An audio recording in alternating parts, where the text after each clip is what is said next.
முன்னதாக தமிழக வாழ்வுரிமை கட்சி திமுக தலைமையிலான கூட்டணியில் இருந்து வெளியேறியது என்பது குறிப்பிடத்தக்கது. அதனைத் தொடர்ந்து அவர் எந்த கட்சியுடன் கூட்டணி வைத்து போட்டியிடப் போகிறாரா அல்லது தனித்து போட்டியிடப் போகிறாரா என்று பேசப்பட்டு வந்த நிலையில் தற்போது அவர் வரக்கூடிய இந்த சட்டமன்ற தேர்தலில் தனது கட்சி போட்டியிடப் போவது இல்லை என்ற முடிவை அவர் எடுத்திருக்கிறார். அது குறித்து அதிகாரப்பூர்வமாகவும் தற்போது அவர் அறிவித்திருக்கிறார். 2026 சட்டமன்ற தேர்தலில் தமிழக வாழ்வுரிமை கட்சி போட்டியிடவில்லை என்ற முடிவை வேல்முருகன் எடுத்திருக்கிறார். 2026 சட்டமன்ற தேர்தலில் தமிழக வாழ்வுரிமை கட்சி போட்டியிடவில்லை என அறிவித்திருக்கிறார். கூடுதல் விவரங்களை செய்தியாளர் செலினா வழங்க கேட்கலாம். செலினா, விவரங்கள். தமிழக வாழ்வுரிமை கட்சி திமுகவிலிருந்து புறக்கணிக்கிறதாக ஏற்கனவே கடந்த ஞாயிற்றுக்கிழமை செய்தியாளர் சந்திப்பின் வாயிலாக தமிழக வாழ்வுரிமை கட்சியின் தலைவர் வேல்முருகன் தெரிவித்திருந்தார். இந்த நிலையில் தற்பொழுது அவர் தனது சமூக வலைதள பக்கத்தில் ஒரு வீடியோ பதிவு ஒன்றை செய்திருக்கிறார். அதில் குறிப்பாக வரக்கூடிய சட்டமன்ற தேர்தலில் தமிழக வாழ்வுரிமை கட்சி என்பது போட்டியிடவில்லை என்ற தகவலை தெரிவித்திருக்கிறார். அது மட்டுமல்லாது தமிழக அரசையும் பல்வேறு கருத்து முரண்பாடுகள் இருப்பதையும் அந்த வீடியோ பதிவின் மூலமாக தெரிவித்திருக்கிறார். குறிப்பாக தமிழக வாழ்வுரிமை கட்சியில் இருக்கக்கூடிய பல நிர்வாகிகள் திமுக கூட்டணிகள் தமிழக வாழ்வுரிமை கட்சி இணைந்து இந்த தேர்தலை சந்திக்கும் என்று எதிர்பார்த்திருந்ததாகவும், ஆனால் பெரும்பாலான நிர்வாகிகள் அதனை விரும்பவில்லை என்று தெரிவித்திருக்கிறார். குறிப்பாக கடந்த 5 ஆண்டுகளாக திமுக அரசின் தவறுகளை சுட்டிக்காட்டும் பொழுது தமிழக வாழ்வுரிமை கட்சியின் இருக்கக்கூடிய நிர்வாகிகளை எப்படி கையாண்டது என்பது பலருக்கு தெரியும் எனவும், இது தொடர்பாக பல்வேறு முறை சட்டமன்றத்திலும் அதே போல பல்வேறு போராட்டங்களிலும் கூட தெரிவித்திருந்த நிலையில்தான் இந்த முடிவு தற்போது எடுக்கப்பட்டு இருப்பதாக வேல்முருகன் தனது வலைநூல் பக்கத்தில் ஒரு பதிவொன்றை செய்திருக்கிறார். அதில் குறிப்பாக திமுக அரசின் மீது பல்வேறு குற்றச்சாட்டுகளையும் முன்வைத்திருக்கிறார்.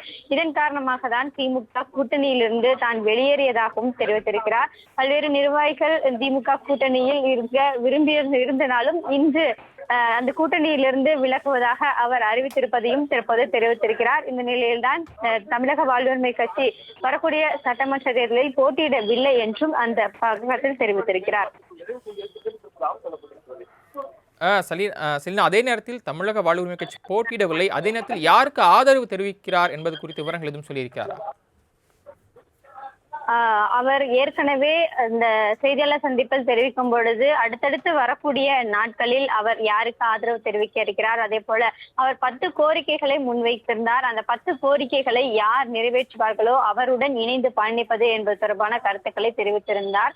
ஆனால் பாஜக பின்தங்கியிருக்கக்கூடிய அதிமுகவுடன் கூட்டணி வைக்க மாட்டார் என்ற கருத்தையும் தெரிவித்திருந்தார். இந்த நிலையில்தான் திமுகவிற்கு தனது ஆதரவு இல்லை எனவும், அதே போல அதிமுக பாஜக கூட்டணிக்கும் தனது ஆதரவு இல்லை என்று மறைமுகமாக தெரிவித்திருந்தார். இந்த நிலையில்தான் திமுக சார்பில் அவர் போட்டியிடவில்லை என்ற அறிவிப்பை வெளியிட்ட பிறகாக தற்பொழுது தமிழக வாழ்வுரிமை இந்த தேர்தலை சந்திக்கவில்லை என்று தெரிவித்திருக்கிறார். அடுத்தடுத்து வரக்கூடிய நாட்களில் அவர் யாருக்கு ஆதரவு தெரிவிக்க இருக்கிறார், தமிழக வாழ்வுரிமை கட்சியின் சார்பாக யாருக்கு ஆதரவு தெரிவித்து இந்த தேர்தலை சந்திக்க இருக்கிறது என்பது தொடர்பாகவும் கருத்துக்கள் தெரிவிக்கப்படும் என்று எதிர்பார்க்கப்படுகிறது. தற்பொழுது தமிழக வாழ்வுரிமை கட்சி சார்பில் வரக்கூடிய சட்டமன்ற தேர்தலில் போட்டியிடவில்லை என்ற கருத்தை தான் தெரிவித்திருக்கிறார். அதே போல பல்வேறு விமர்சனங்களையும் தமிழ்நாடு அரசின் மீது வைத்திருக்கிறார். சட்டப்பேரவையில் அவர் பேசும் பொழுது ஒவ்வொரு முறையும் சபாநாயகர் அப்பாவு தடுத்திருந்தார். அது தொடர்பாக அவர் பல்வேறு முறை இதற்கு எதிர்ப்பு தெரிவித்து சட்டப்பேரவையிலிருந்து வெளிநடப்பும் கூட செய்திருந்தார். இந்த நிலையில்தான் தொடர்ந்து பேச்சுவார்த்தைக்கு வந்திருந்த நிலையில் அவர் கேட்ட தொகுதியும் அதே போல கூடுதல் தொகுதியும் வழங்கவில்லை என்று குற்றச்சாட்டுகள் முன்வைக்கப்பட்டிருந்தது. 10 அம்ச கோரிக்கைகள் என்பது முன்வைக்கப்பட்டிருந்தது. ஜாதிவாரி கணக்கெடுப்பு நடத்துவது உள்ளிட்ட பல்வேறு கோரிக்கைகளை முன்வைத்திருந்தார்.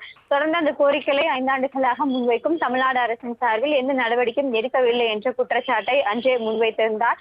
அதே போல தமிழ்நாடு அரசின் மீதும் பல்வேறு குற்றங்களையும் முன்வைக்கப்பட்டிருந்தது. அதன் அடிப்படையில் தான் தற்பொழுது அந்த வீடியோ பதிவிலேயே தெரிவித்திருக்கிறார். கடந்த 5 ஆண்டுகளாக தமிழ்நாடு அரசுக்கு எதிராகவும் அதே போல பல்வேறு திட்டங்களுக்கு எதிராக எதிர்ப்பு தெரிவித்து போராட்டம் நடத்திய போது தமிழக வாழ்வுரிமை கட்சியின் சார்பின் நிர்வாகிகளை எப்படி தமிழ்நாடு அரசு கையாண்டது என்பது அனைவருக்கும் தெரியும் எனவும், இதனால்தான் திமுக கூட்டணியிலிருந்து தான் வெளியேறியதாகவும் தற்பொழுது அந்த வீடியோ பதிவின் மூலமாக தெரிவித்திருக்கிறார். அடுத்தடுத்து வரக்கூடிய நாட்களில் தனது ஆதரவு யாருக்கு என்பது தொடர்பான தகவலையும் தெரிவிப்பார் என்று எதிர்பார்க்கப்படுகிறது.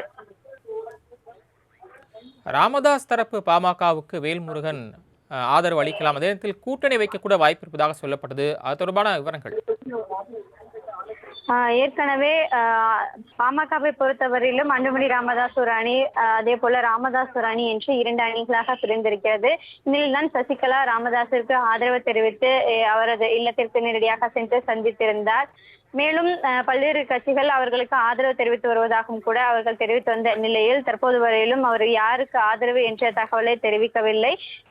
இந்த நிலையில்தான் தற்பொழுது அவர் சட்டமன்ற தேர்தலில் சந்திக்கவில்லை என்று தெரிவித்திருக்கிறார். அதற்கு பிறகாக தான் அவர் யாருக்கு ஆதரவு தெரிவிக்க இருக்கிறார், அதே போல ஆதரவாக பிரச்சாரம் மேற்கொள்ள இருக்கிறார் என்பது தொடர்பாக முழுமையான விவரங்களை அவரே அடுத்தடுத்து வரக்கூடிய நாட்களில் எதிர்பார்க்கப்படுகிறது.